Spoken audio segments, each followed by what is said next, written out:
Here comes a new challenger!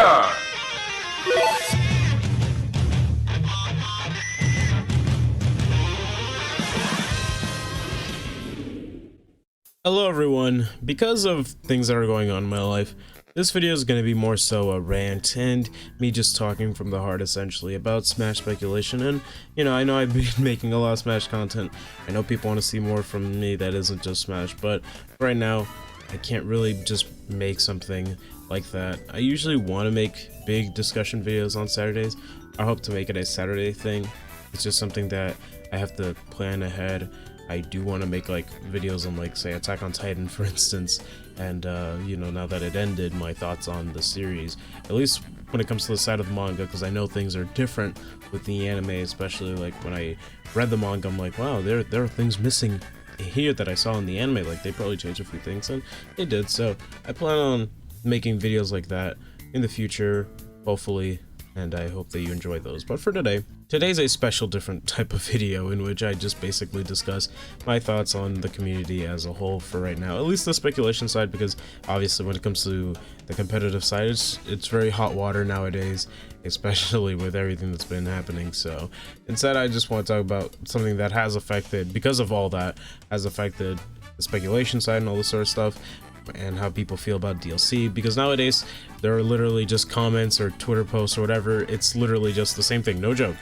Who's your favorite DLC character? And who's your least favorite? And if it's the least favorite, it's most likely BanjoKazooie or first party character.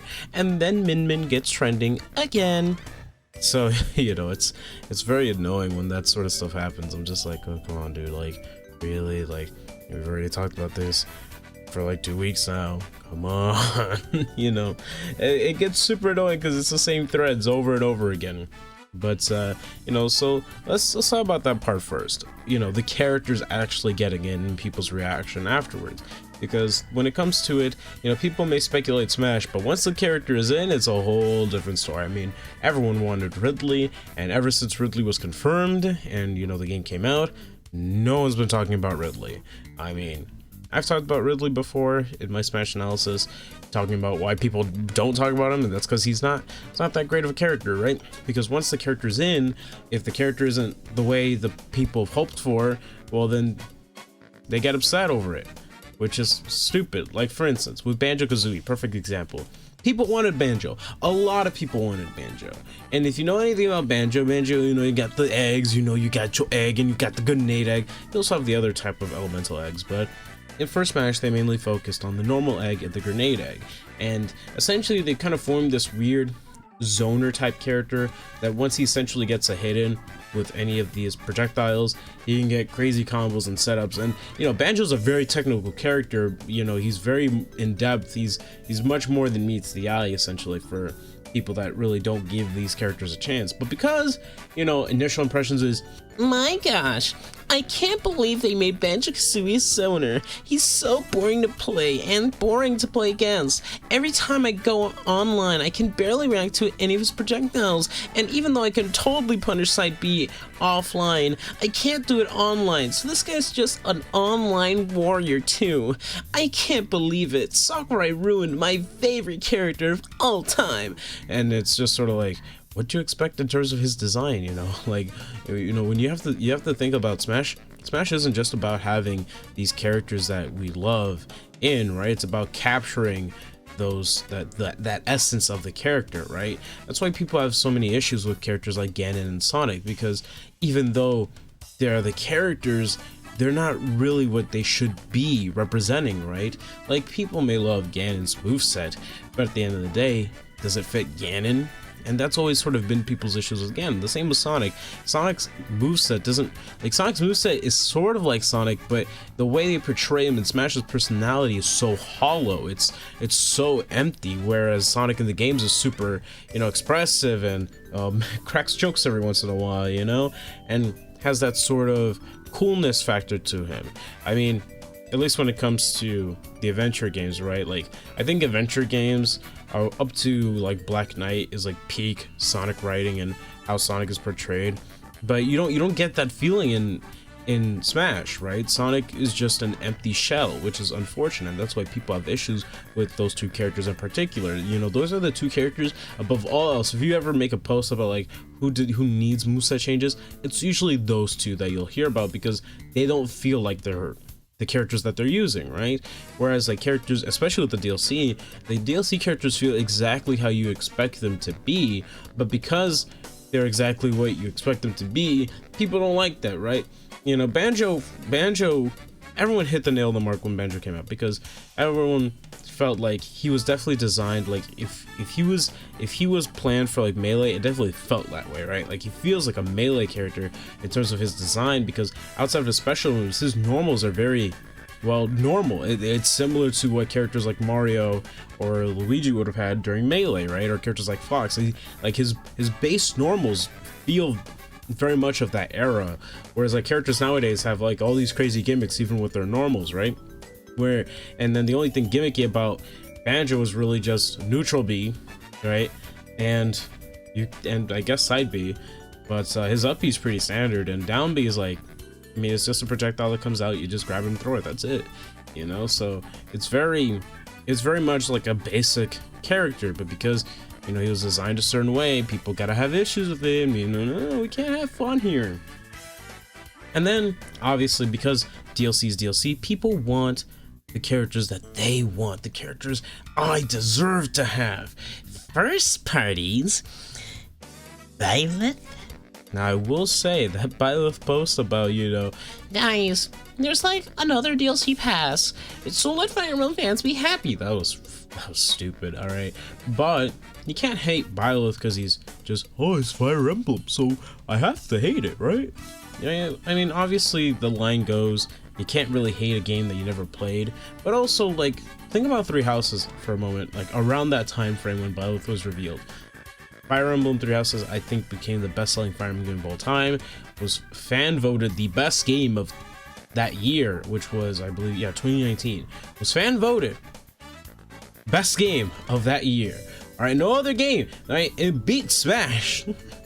It beat I believe it beat Death Stranding. It beat a lot of games that year, you know, that were fan voted. Three Houses clutched it, because Three Houses is a beloved game, you know. So obviously when it comes to Biola's reveal, if you watch Biola's like reaction trailers, people who hated Biola are the exact same people who didn't play Three Houses, and the people who did were either like, I wish it was someone else, I wish it was like Dimitri or whatever, or Claude or whatever, and other people are just like, yeah, let's go, because the game's great, you know, game's fun. If the game sucked like Fates, all right, let's face it, you know, if Fates came out before Corrin was released, no one would like Corrin, you know? So it's like there's a reason why people defended Biola. And when it came to ARMS, people defended ARMS, because even though ARMS itself wasn't an amazing game, like it was great, like everything about it but the gameplay was great, or at least like what you were able to do and all this sort of stuff. But people defended ARMS because it's the newest Nintendo IP, and it's just a love letter to Nintendo. And Pyromethra, I mean, all right, look guys, I'm gonna be straight, all right? When it comes to Pyromethra, I love playing those characters, but boy, oh boy, did some weirdos show up afterwards, I'm just saying. But you know what I'm trying to say, right? Like with the first parties, they're usually disrespected because, Well, they're Nintendo-owned characters. It was expected of them to show up. I mean, I myself personally wanted a third-party rep, like the other DLCs. In particular, my favorite, Gex, owned by Square Enix.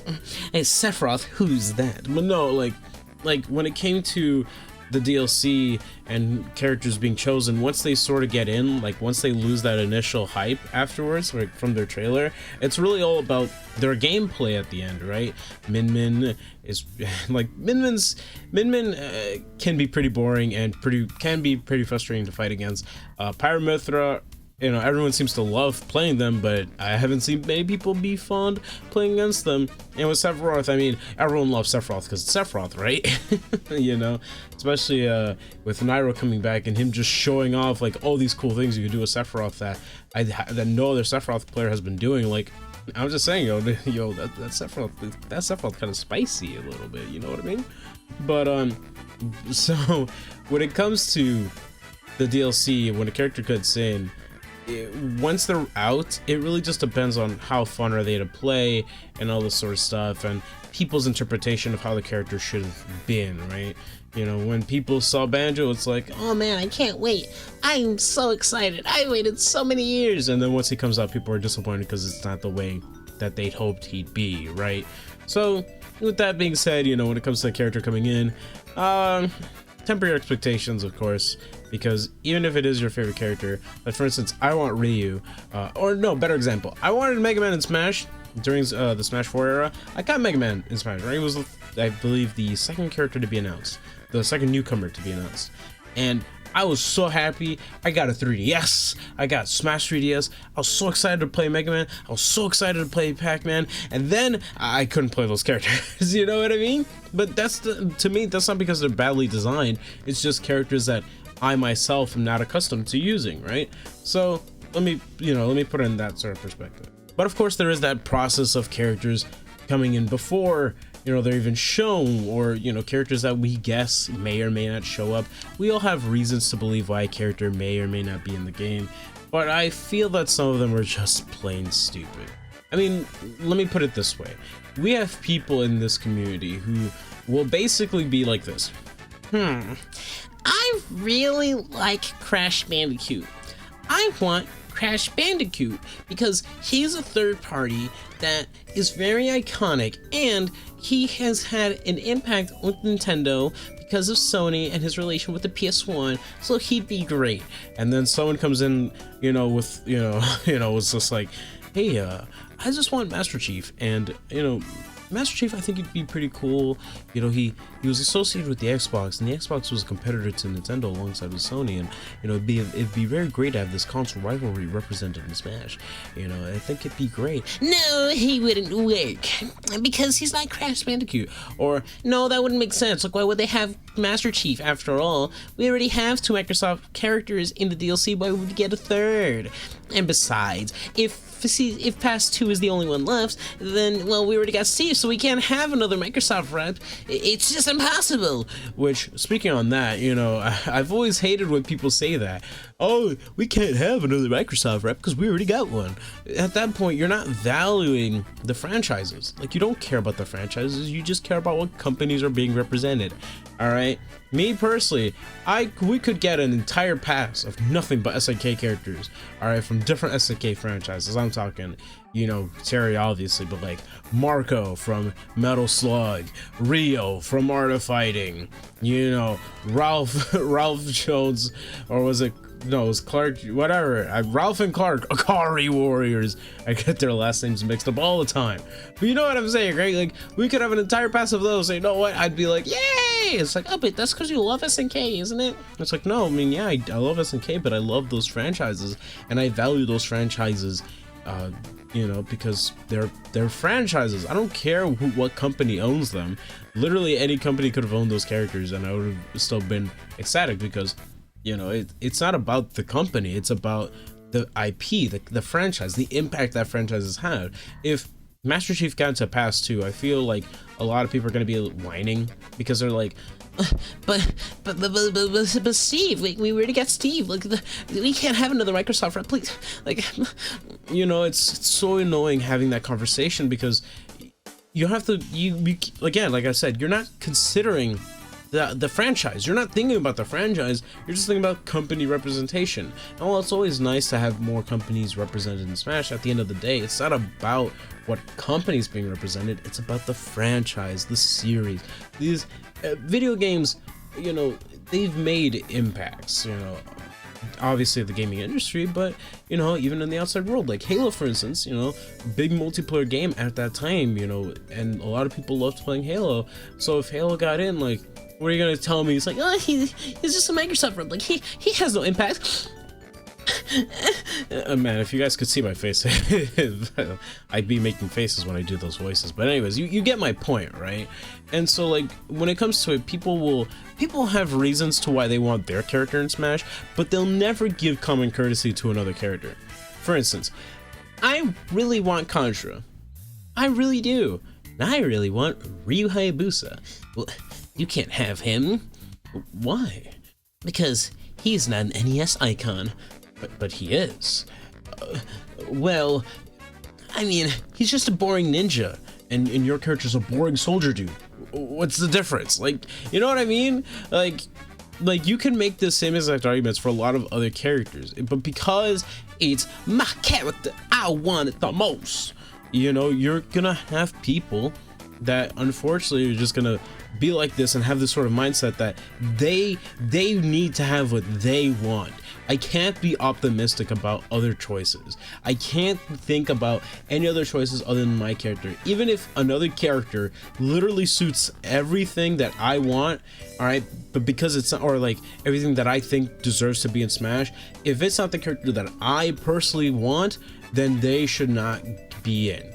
You know what I mean? So like, and that causes a lot of discussions. And then there are people out there that's like, you know, I mean, I'm not really a fan of this character, or, you know, the perception this character may have joining Smash. And then, you know, if that character gets in, they get harassed, or vice versa, the character doesn't gets in, like with Gino, and they still get harassed. Like, you know, there's why do you want to harass someone over a character that they wanted in the game? Or if it was a character that they didn't want and it got in, why harass them as well, right? It's not like they were hurting anybody. Like what is me going, man, Minecraft's just a stupid block game for children. Yeah, he should never be in Smash, that Steven. Yeah, and then like, who am I hurting with that? Oh, you're hurting the fan base. No, it's just my personal opinion of the character and my personal opinion of the game, and that's why I don't think that the character should get in. If the character gets in, well then, oh well, I mean, I was wrong, who cares, move on, you know? The Smash speculation is so toxic. It's like, it's just people making arguments for the sake of just wanting what they want, and if it's not what they want, then it's a problem, right? Especially because, like, I feel that with Ultimate, we're reaching that threshold where people are like, oh, like, who else can we get? Like, what are the iconic characters missing? And look, guys, when it comes to Smash, there will never be not a character that they cannot add when it comes to gaming, because there's a bunch of gaming icons out there.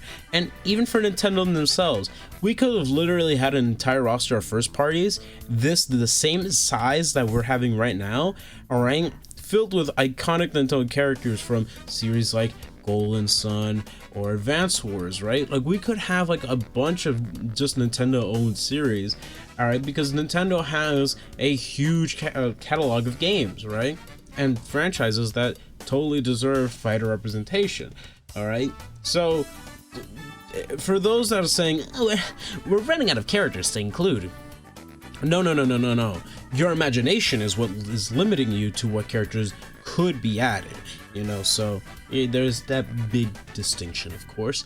But yeah, when it comes to Smash speculation as a whole, it's very toxic. And like I said, if it's not a character that you want personally, or if it's a character you want, you know, people are gonna be toxic towards you. If it's a character that you like, literally, like I mentioned, like if you have a character that fits the bill of someone else's most wanted character, like the exact same reasons, all right, they're still gonna go, no, character can't happen, all right, you know what I mean? Or for instance, like I hear this a lot, like Ryu would just be a Mii costume, right?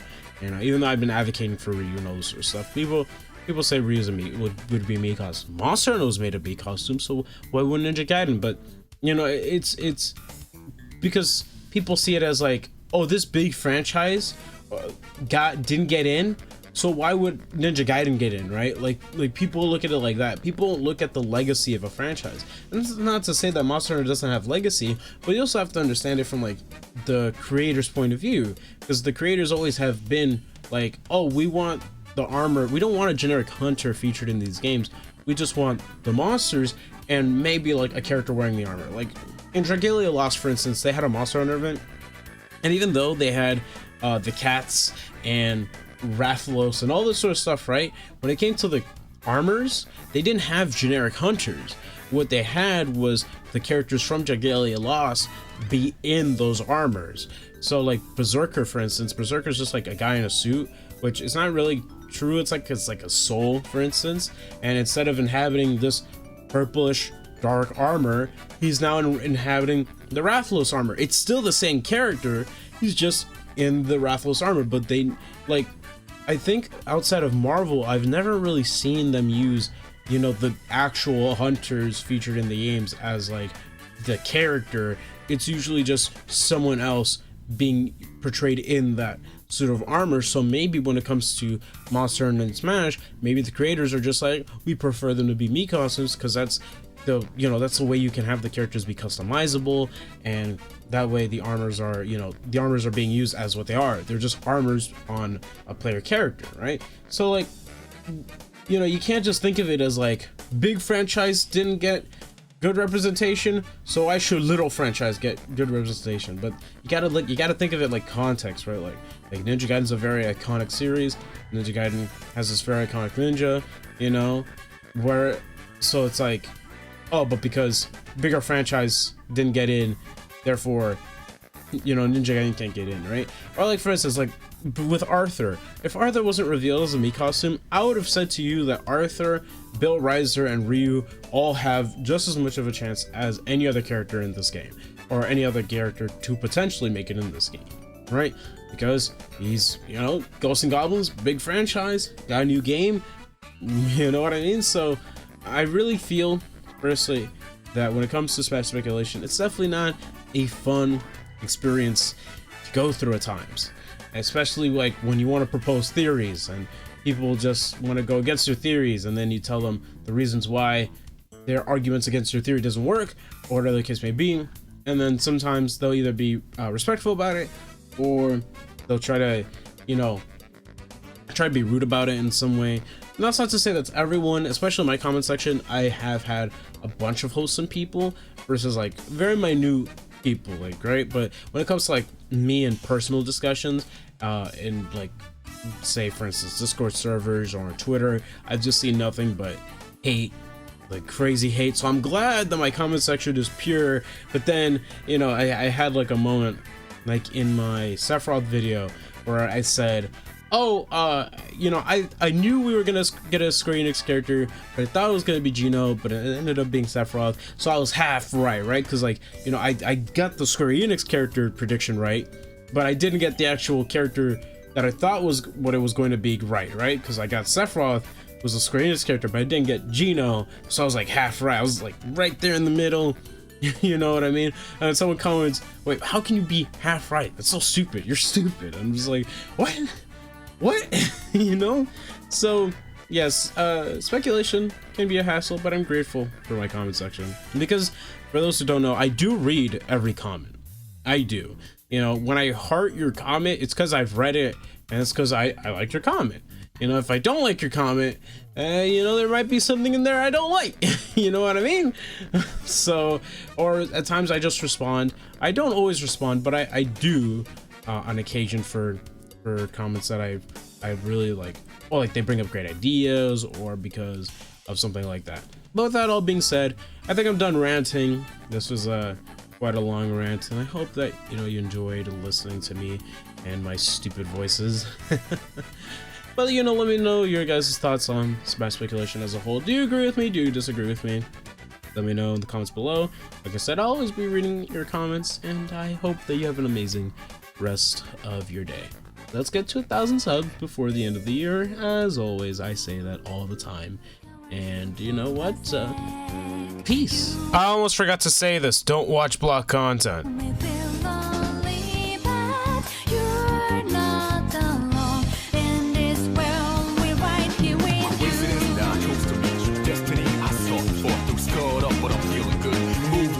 Coming through, partner, we can do this right.